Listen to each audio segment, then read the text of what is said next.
totally different process. Right, sir. Okay, so in other words, I'm trying to give you not an absolute answer. Let me turn off this. Yes. How is this better? So in other words, the reason I always want to like not give you absolute answer because I don't want you to lock into my own way of doing things. Art has to be open up and free, and so don't put yourself in a corner and say this is have to be done and this is the only way that I can do. Other thing is not. That's devastating for artists. Even though that's on one hand. At the same time, you need a guideline and a guidance to make it successful, to make it fruition. So then this is what I do. Otherwise, you just if I demonstrate to you that I focus more on the creative process than the product, and the form in my head is not a good idea when I make this art. But if I want to make a chair, then it's important for me to understand the basic form and use it for my outcome. You see? Yes. So I'm doing. I give you an answer on both ends because the art movement have tried to break that cycle. So at this point, it's all up to you to decide ahead of time what kind of process you want to choose. Okay, so that's kind of like my answer. Right, sir. Thank you. You can do it traditionally by thinking about it ahead of time and make it any material you want. That's one. The other, that's not how I want it. I just want to explore, experiment, and creative process more important. Then I will just do whatever I want. I don't need a plan. I don't need a form. I just do whatever it takes me. So then it's different. All right. So then you have both answers right there. Yes, sir. Thank you. All right. So now I have this formula before here I'm gonna get into the back so that you will see how that's gonna come about. Okay, so I just want to show you the next step. Yes, sir. So can I continue with the questions? Yes. Okay. So Insulin asks, is it easy to get hurt by using these tools because they're sharp? And if yes, do you use any hand gear or something like to protect your hands? They have gloves for wood carving. When you wear it, it will reduce the cut, and and some products, some gloves are made for that, so you won't get cut if you wear that. Yes, you can buy that on Amazon from my country. So, alright. So Simran asks, how do you preserve all these cards?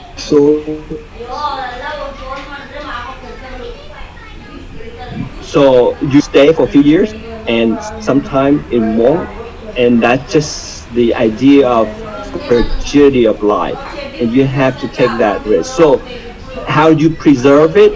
You put into a room temperature, and and protect it from all these shaking.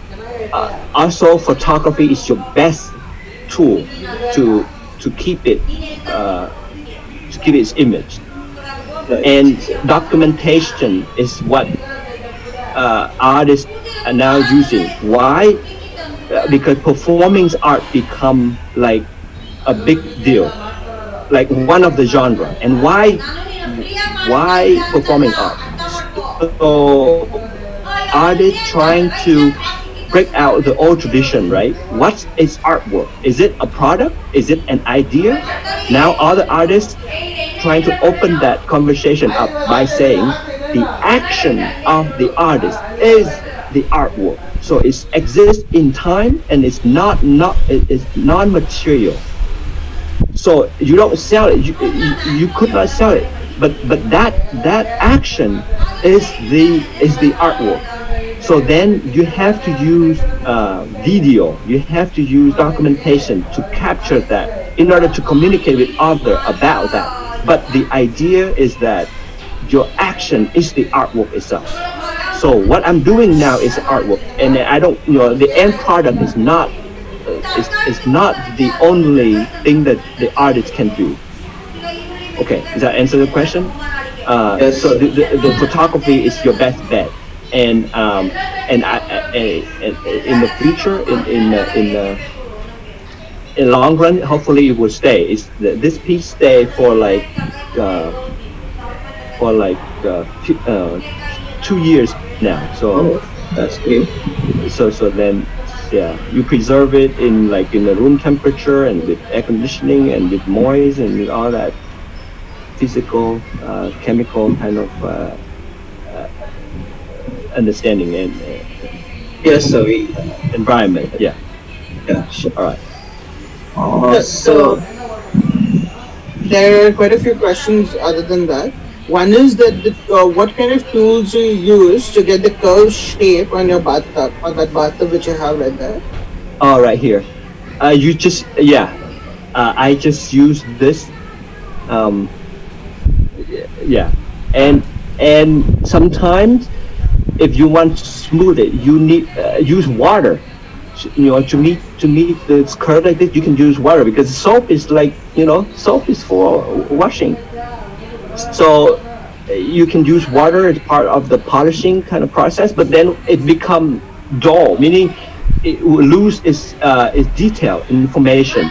So you gotta go back and forth between how much you want the detail to reveal and how much you want it to be lost. So I use this for that. I just So then you'll shape out and then you use the water in order to get the smoothen out curves and everything. the out curve if you want. Oh, you if that person have a good question. So one of the best tool for this so so this is the tool to dig in. You see that? yes, sir. So it's hard to do like that. So you need like a shovel. Yeah, that's how I would do it. Right. And you go all around. Yeah. So that's a good tool. Yeah, that's a good question. And this is a second tool. Right. And Yingfu is asking, do you have any suggestions for children if they're interested in carving? Um, Like people who are starting. don't get hurt. Don't get hurt. Yeah. This is a sharp tool. And if you're children, I mean, you gotta have the surveillance of the adult. Otherwise, it might be a dangerous thing. You cut into it. It is children. So don't hurt yourself. That's the only advice. I don't know how much how you're gonna prevent that for the children. It's gonna be fun, but this tool is can be dangerous. Right, sir. Right. So there's one more question which is asking that when you first started carving, did you sketch out the form of the object on wood, on the wood, soap, or plaster, or did you go and start right away? I think, and then I start right, or I look at the object right in front of my, I would keep this in front of me. Like I would look at the chair right in front of me. So you keep a reference before you, and then you Right, start your right. process. Okay. Yes, it's Alright. also best for observation. A good, yeah, that's my process.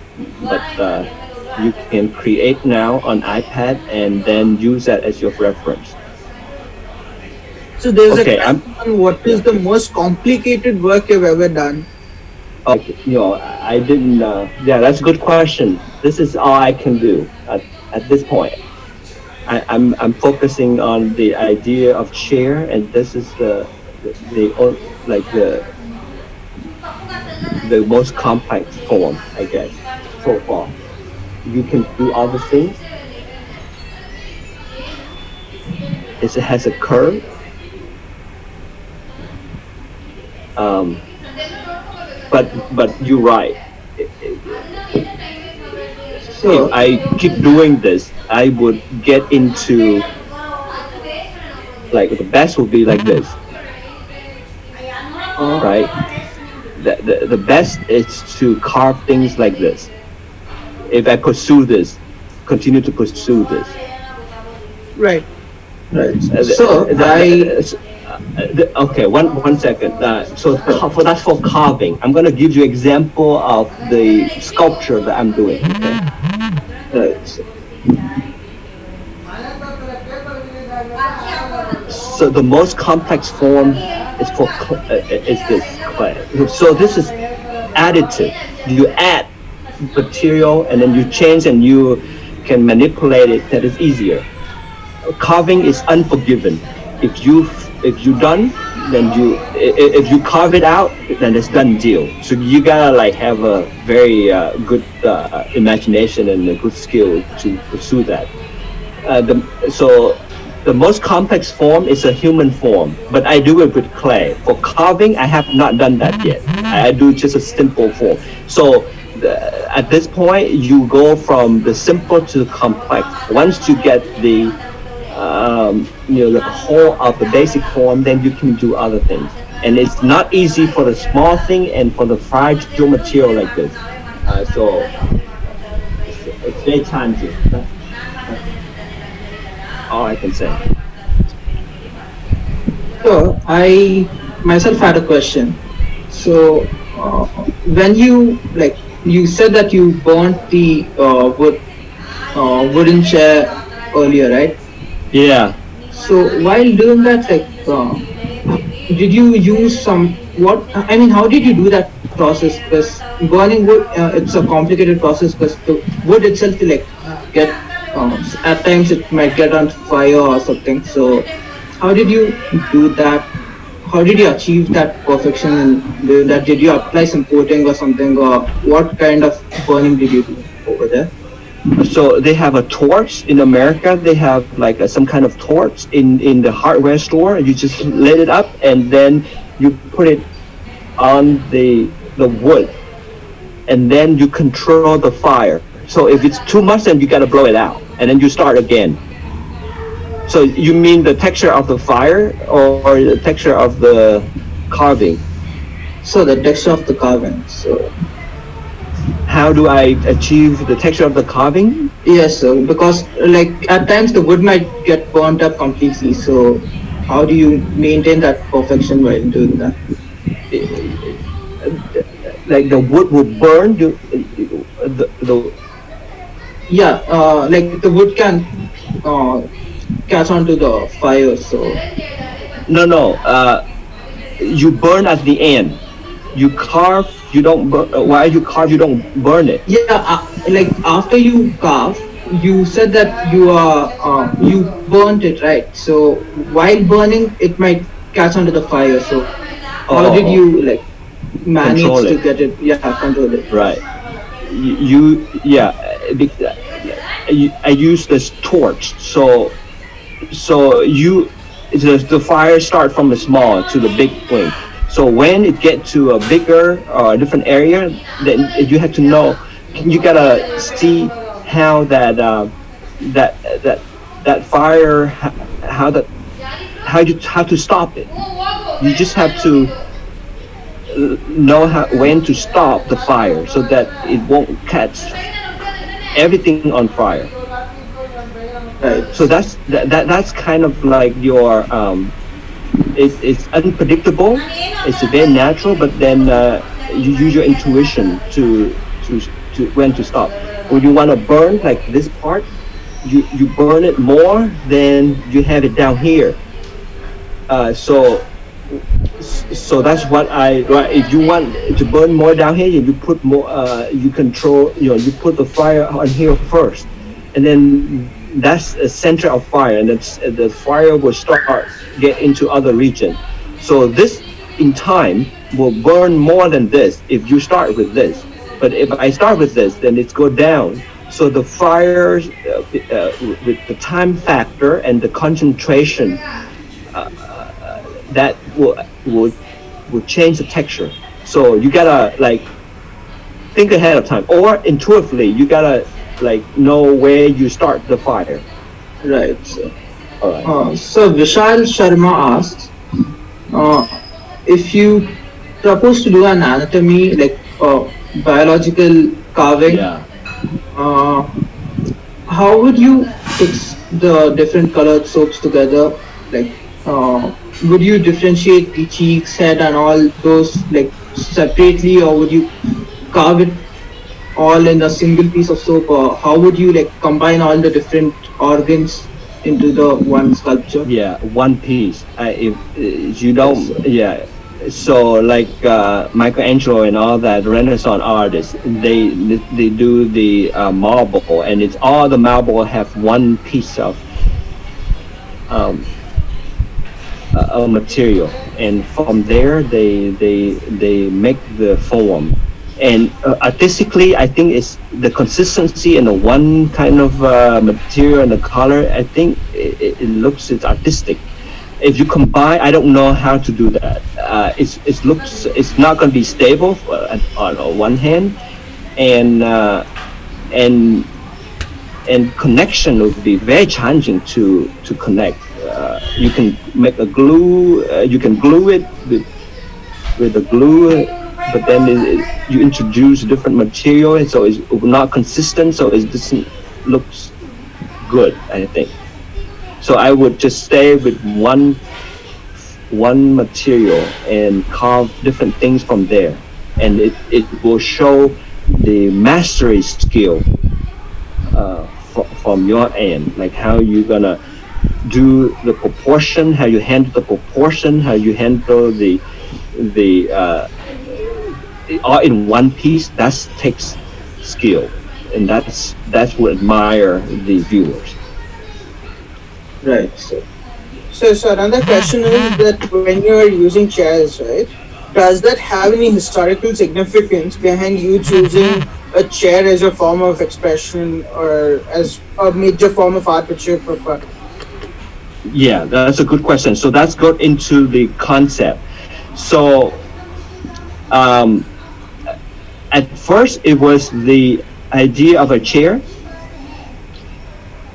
I also went to England in one summer to document art chairs in the museum. That's another direction that you can use as a concept to execute your chair. So if it is a historical chair, like a chair of a king, it has different statement in your product than the regular chair.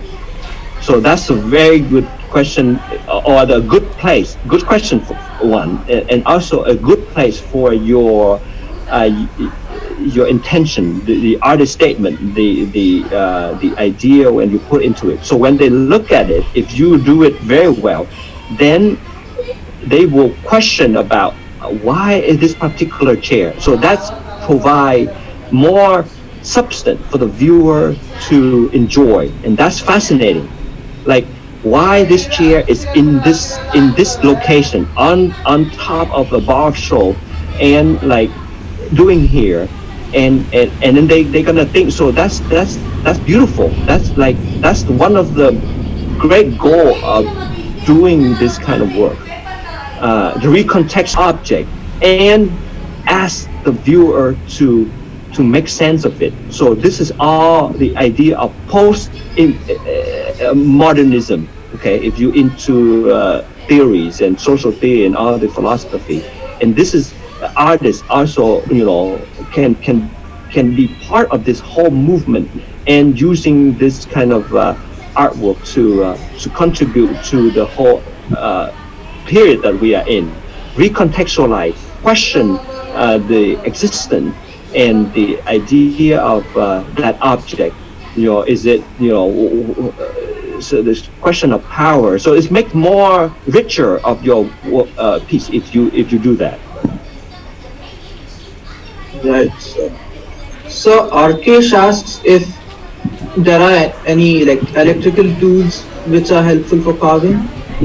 That's a good idea. So they have motor. I have not used that, um, but that's for wood. They use that for wood. I have not used that for stove, but you can try. I mean, this is like I'm just also in the beginning of my artistic development here in this genre. Have the motor, and the motor rotate, and they have a different tip, and that you can bring in and allow it to take out the material. One of the the challenging part of this is the soap get into the tip, and it make the tip dull, so you're not able to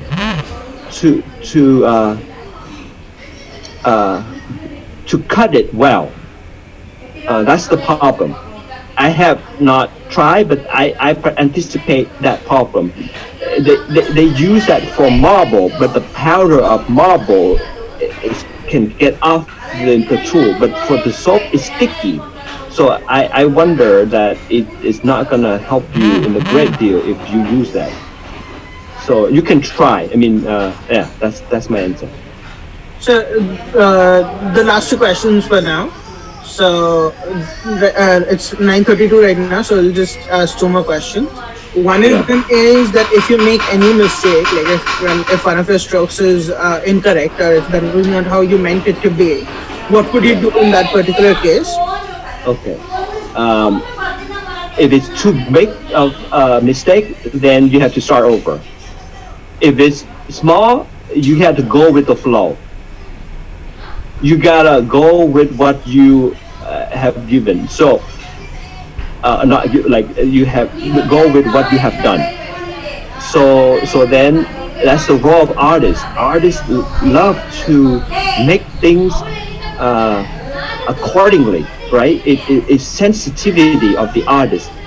It's part of the process, and when it's gone, use your imagination, use your passion, you can go with that and transform that. So that's your task.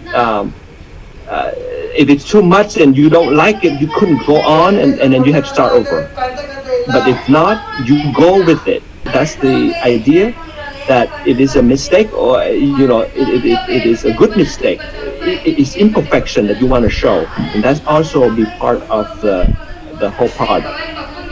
So you have some product as perfectly well executed, and then you have some product as like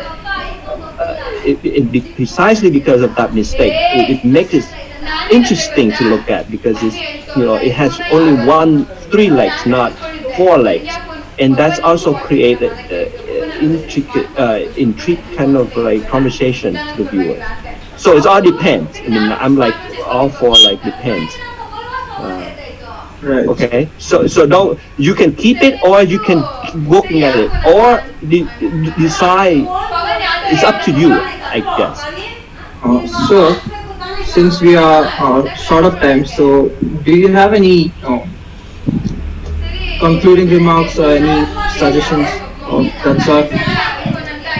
Okay. Thank you for allowing me to have this opportunity to Millville and to Pratna and Father Richie.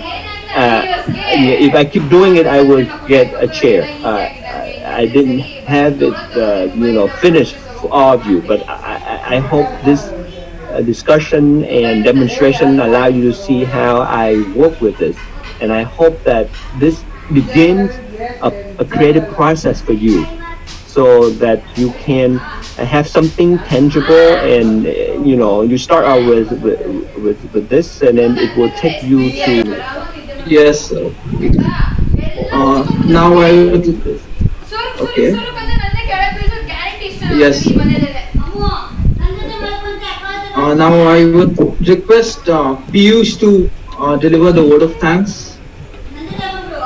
Hello everyone, my name is Piyush Banerjee and I would be taking this opportunity to deliver the word of thanks.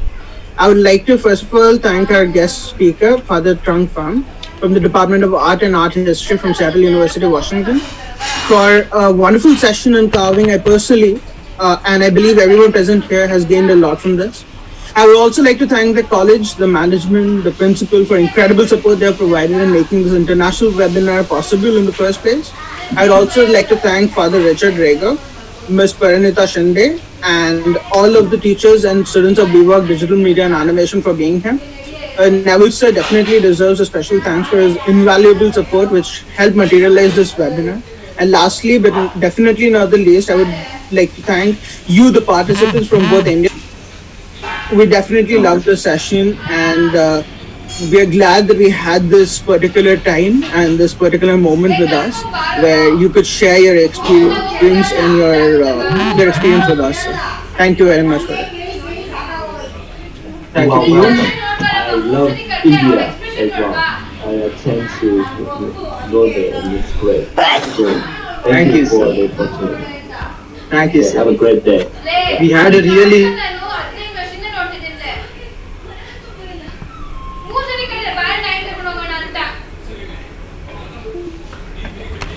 How can you be so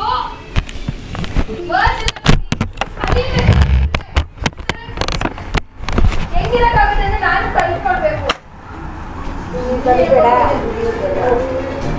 ನಾನು ಹೇಳ್ಕೊಂಡಿದ್ರೆ ಹಿಂಗಿರ್ತಾ ಇರ್ಲಿಲ್ಲ.